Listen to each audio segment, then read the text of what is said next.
And you can start to see a pattern here. We're using the same numbers with different signs. When I graph this on my calculator, if I graph this on my chart, I have this special type of graph. Now what's going to happen if I go around that circle once more? I'm going to repeat that same pattern. Because now I'm around once, well now I'm still first quadrant, so square root 3 over 2, 1/2, 0, negative 1/2, etc. I'm going to end up with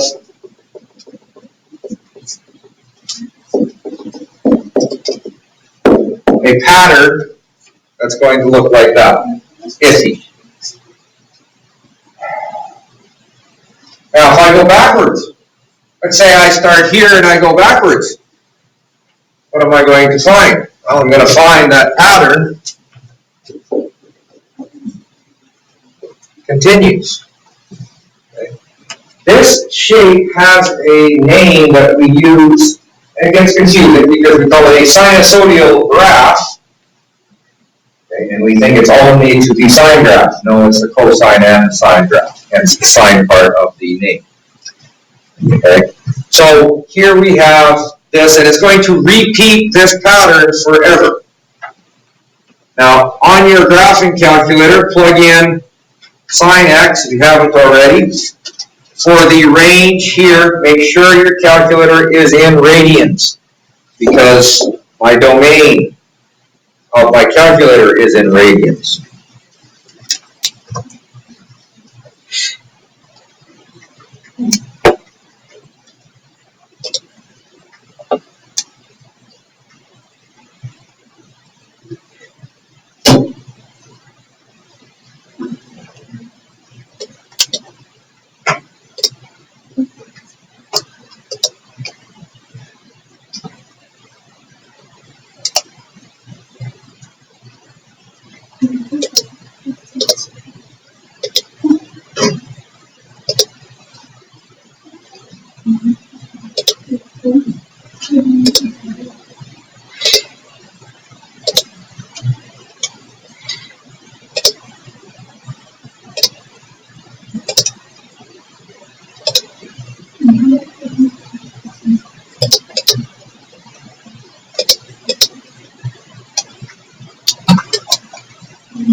Alright, using these windows, and I haven't actually made sure my calculator is in radian mode, so I best go do it. Alright, I'm going to show you what happens if your calculator is in degree mode. And I hit graph now, and I get something wrong with my window range. What the heck did I do?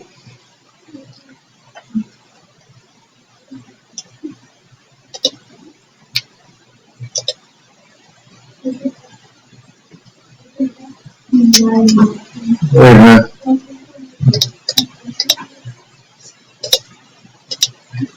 So if I hit graph now and my domain is in radians, okay, so that was in radians, but if I go over to degrees and I hit graph, hit enter, hit graph, it doesn't look very good, does it? So you do have to make sure that you're speaking the same thing with both. Back to my mode, I'm going to go back to radian. You notice that the graph looks exactly the same as what we just did up here, but what's different about it? It's got the same peaks, the same valleys, but what's different about it? So there's that one graph, there's the sine graph. What's different?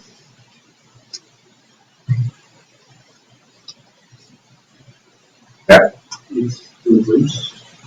Not quite reversed. Okay, this one goes through the origin. The other one had a peak up here. I'm just going to punch in cosine graph so I don't have to change it. There's the cosine graph in red. Notice that it is exactly the same graph, but it is being shifted to the left. So the sine graph is in blue. I've shifted the cosine graph to get to the one in red, or vice versa. I could shift the cosine graph to right. These are why this is called a sinusoidal graph, or sinusoidal wave. It has the same shape. Okay? What do you notice about this? What's the domain of this function?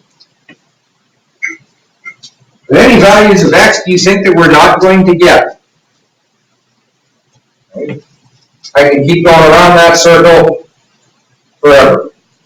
The domain of both of these graphs are all real values. Negative infinity to infinity. What's the range of this graph?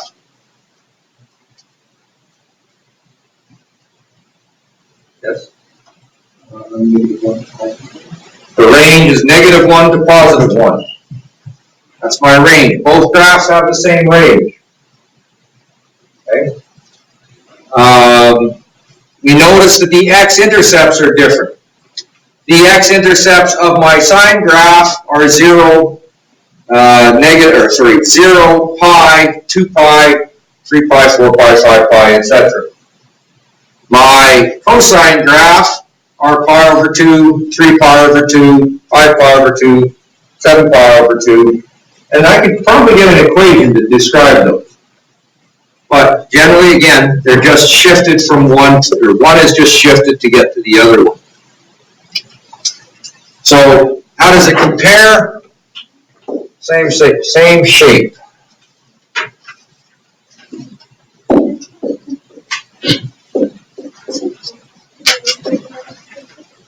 Same domain. Same range.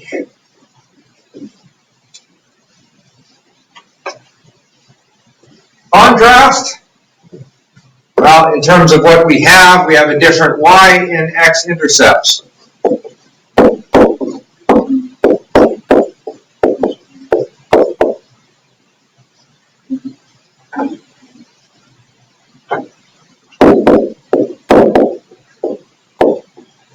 Now, another way of saying this is they are shifted, moved, translated, and they're actually translated pi over 2 units to get to the next one. Depending on, it's either pi over 2 units left or pi over 2 units right, depending which one I start with. Now, these are what are called periodic functions. Periodic function is a large group of functions, where when I talk about sinusoidal, that is limited to the sine graph and the cosine graph. All the transformations of the sine graph and the cosine graph. But a couple things that we need to know from these periodic functions are period and amplitude. Here we have 3 graphs that are periodic. We have a sinusoidal function. We have, I don't know what that function is called.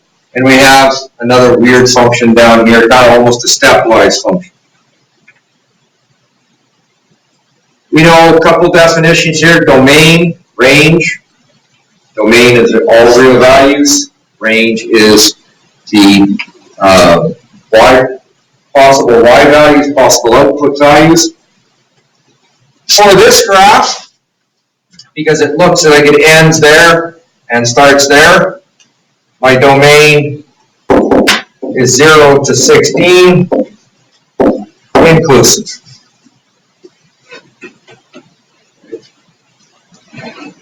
The range of this guy, the lowest value is -10, the largest value is 10.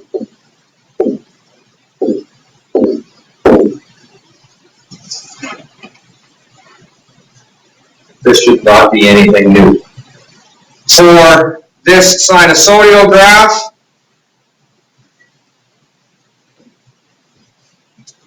I'm going to put arrows on this, indicate that it's going to continue on forever.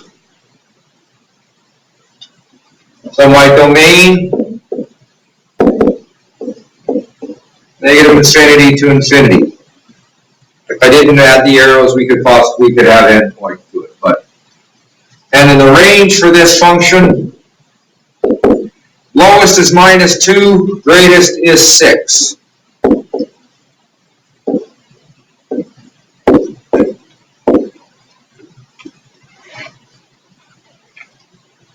And it's the same thing over here. Here, this one looks like to me that it's going to continue on. So again, the domain, all real values. The range, lowest is 2, greatest is 6 again. But in this case, it's +2 to 6. And inclusive of those numbers. So domain and range are not difficult. At least they shouldn't be difficult. Important to remember that the domain and range of the sinusoidal graphs is always all real numbers. So the domain is always all real numbers. Doesn't matter if I translate it, stretch it, etc. The domain is always all real numbers. There's another concept that we're going to work about, period, which does change. Okay, so definition, period. The length of the interval that it takes a function to repeat. So going back to here, there's a couple different ways to look at this. I tend to like looking at peak to peak because they're easy to find. Okay. Or I could go from valley or trough to trough, or I could go from, in this case, because it hasn't been moved up or down, I can go from 0 to from this x-intercept to that x-intercept. And then I can go to that x-intercept again also.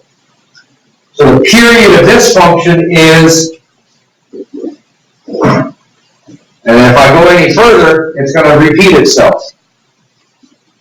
So what's the distance? How long does it take for the graph to repeat? In this case, it takes 8 units.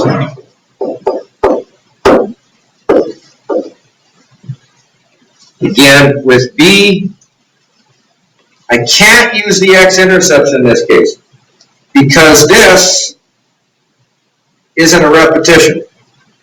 I could maybe go to this x-intercept, that would be a repetition. Okay? So that, if I go any further here, now I'm going to start repeating myself.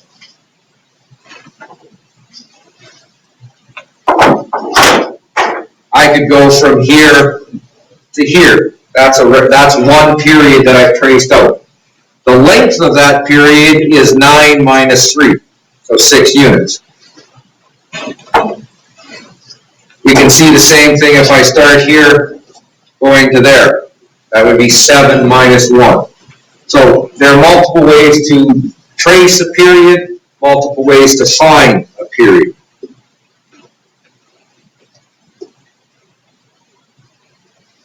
So B, the period is 7 units. No, sorry, not 7 units, 6 units. And basically what I'm looking for the period, I'm looking at how long does it take to repeat itself, and how often I use a pen.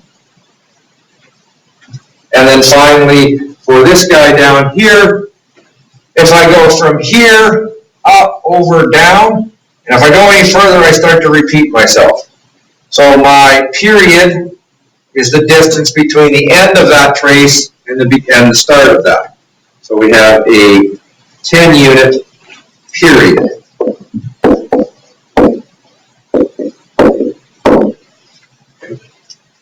Now, amplitude is another term that we use with periodic functions. Okay, periodic, once it repeats, because it's going to have to go up and down, up and down, up and down, whatever periodic function we're talking about. The amplitude is defined as the maximum displacement from the midline. So I can look at this graph here. The midline is the x-axis. I went up 10, I go down 10. I go up 10, I go down 10. So the amplitude in this case by inspection can be found to be 10. It's the maximum distance from the midline of that graph.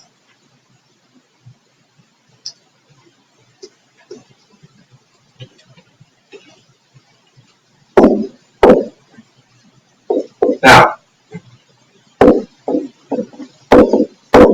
there is a formula that we occasionally use for this. Okay? And it can be found as the difference between the maximum point and the minimum point divided by 2. If you think about going back to what we have here, the maximum is 10, the minimum is minus 10, so 10 minus negative 10 gives me 20. Half of that for 2, or for 10. So, and you can see that from this. I happen to like to just visualize and look at the maximum of the mid and find the midline, but sometimes it's hard to do. So in this case here, the midline is most definitely not the x-axis. The midline is the line that cuts it into two equal parts. So in this case, I'm actually going to calculate it using that formula. The amplitude, the maximum is 6, the minimum is minus 2, the difference between those two guys is 8, so our amplitude is 4 units. Now, you may or may not have to have do that, because I can look at this graph. Where is the midline? Well, the midline looks like it's right there.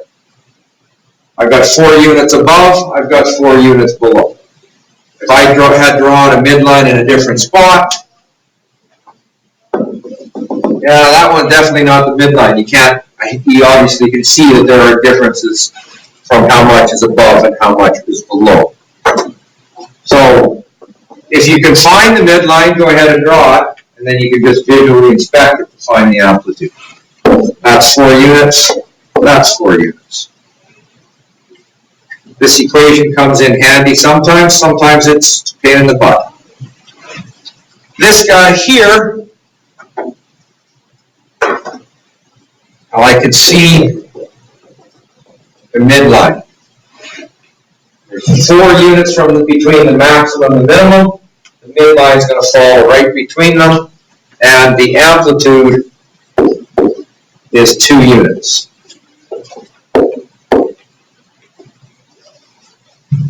There's 2 up, and there's 2 down.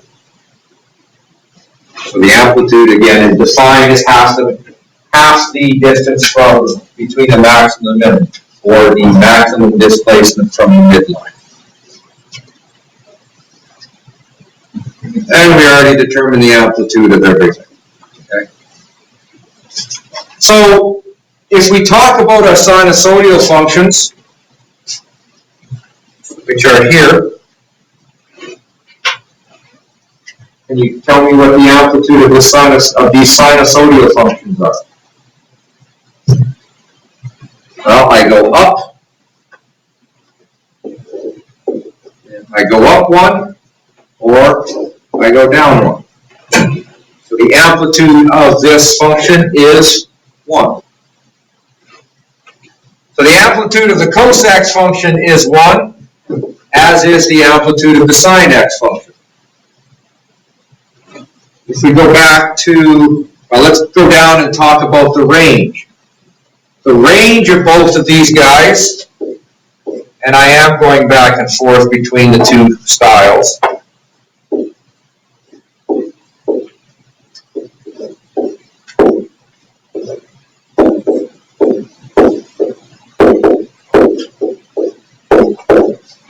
And I can be written either way, y or sine, or cos x in that case.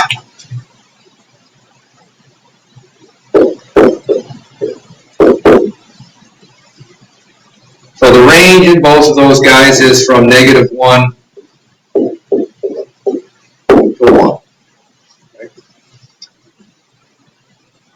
Now the domain, we've already talked about. The domain is the value, the domain is all values of x or all input values that you could put into the function. Now our graph has no discontinuity. It's just one smooth curve. I can trace this as long as I want without lifting my pen. So the domain of this function is x is all real numbers. Now that's again for both of these functions because they're essentially the same graph. I've just picked up one and moved it left. The period is a little bit different. Now I'm speaking in radian on here. How long does it take for this graph to repeat itself? Well,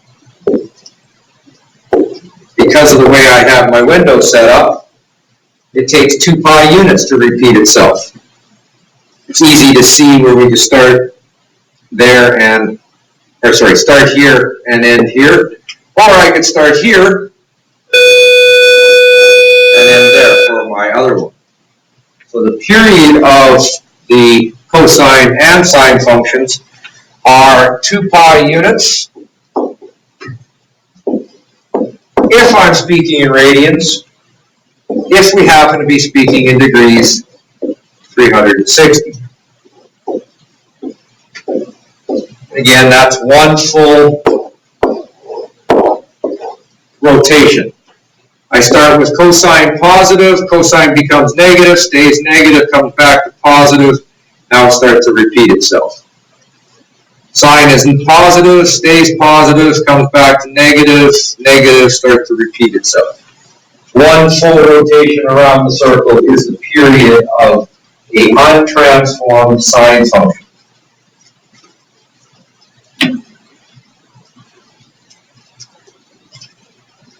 Now let's talk about tangent.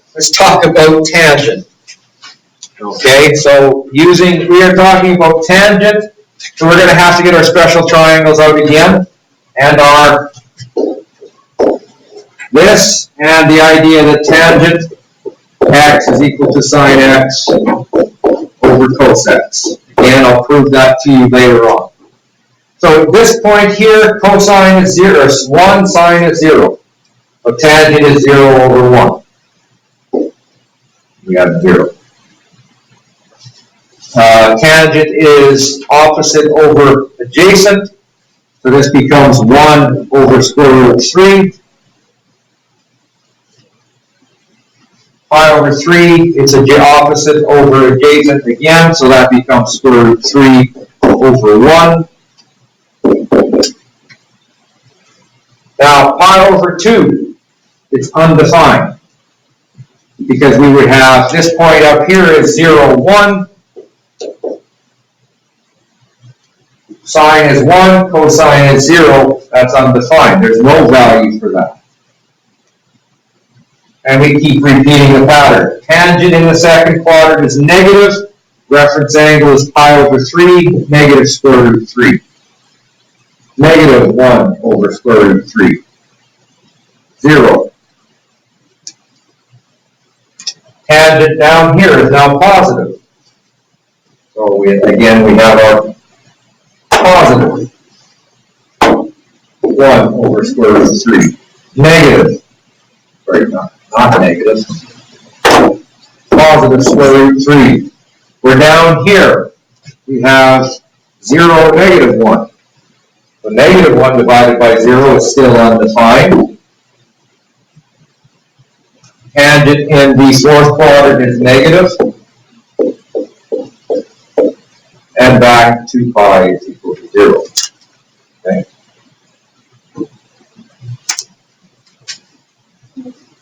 Now, you can see the pattern. There's a pattern here. We start to repeat. How long does it take us to repeat this pattern, though? 0, 1 over square root 3, No, 0, 1 over square root 3. The pattern starts to repeat right here. And the other thing, what do we do with those undefined values? Well, what we have is at an undefined value is a vertical asymptote.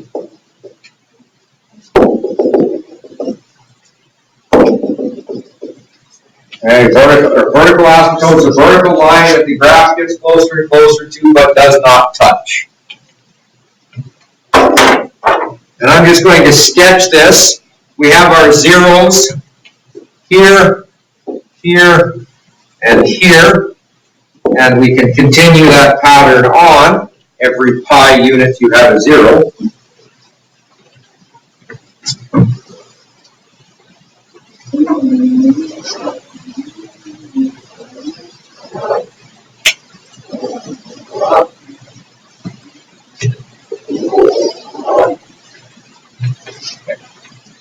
It's a little hard to graph this because there's a lot of numbers that I haven't put in here. But we have our, again, this is not a sinusoidal graph, although it is periodic. Okay? Now, by definition, does this guy have a domain restriction? X cannot equal 2 pi, 2 pi, sorry, not pi, pi over 2, 3 pi over 2, 5 pi over 2, 7 pi over 2. Those are undefined values. So we have a domain restriction. Do we have an amplitude with this function? No, because there's no max, there's no min. These guys continue on down to infinity in the negative direction and infinity in the positive direction. So we don't have an amplitude. We do have a period. How long does it take to repeat itself?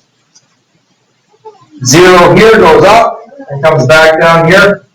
It takes pi units to repeat itself.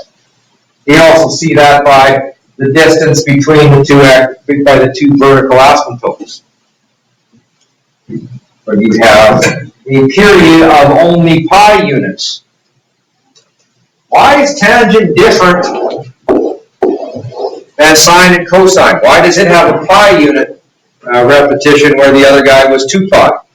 Well, just think about our cast rule. Tangent is positive, tangent is negative, tangent repeats to positive here.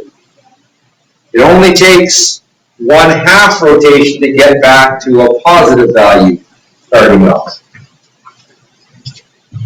So that's our graph. The domain. X is all real numbers where x cannot equal to, or can't equal to pi over 2, 3 pi over 2, 5 pi over 2, and so forth. So it can equal to pi over 2. I have really no desire to write out the infinite number if it can equals to. So I'm going to say x is equal to pi over 2 plus pi n, where n is an integer. So that means pi over 2, I add 1 pi, I get to 3 pi over 2, I take away a pi, I get to negative pi over 2. Those are all the values of this is the domain of that graph. X is all real numbers with these exceptions. There's an infinite number of exceptions to this. And we can't write them all down, so we're going to use an equation to describe it. The range of this function keeps going down to negative infinity, keeps going up to positive infinity. The range of a tangent function is all real values. And therefore it has no amplitude. No, there are no max and min.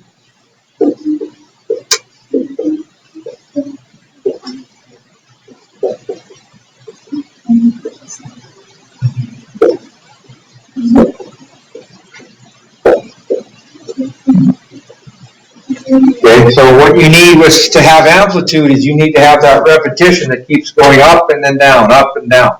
This one goes all the way up, all the way down. Okay, we have a period we've already talked about.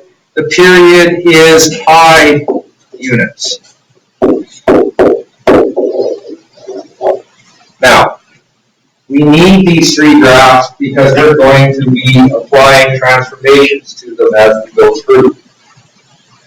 So you should be able to, right off the bat, when we get in here tomorrow, write down period, amplitude, domain and range for sine and cosine, period, domain and range for tangent.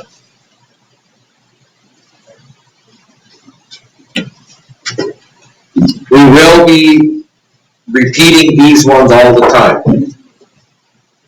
5 textbook questions and a couple multiple choice questions on the attached sheet.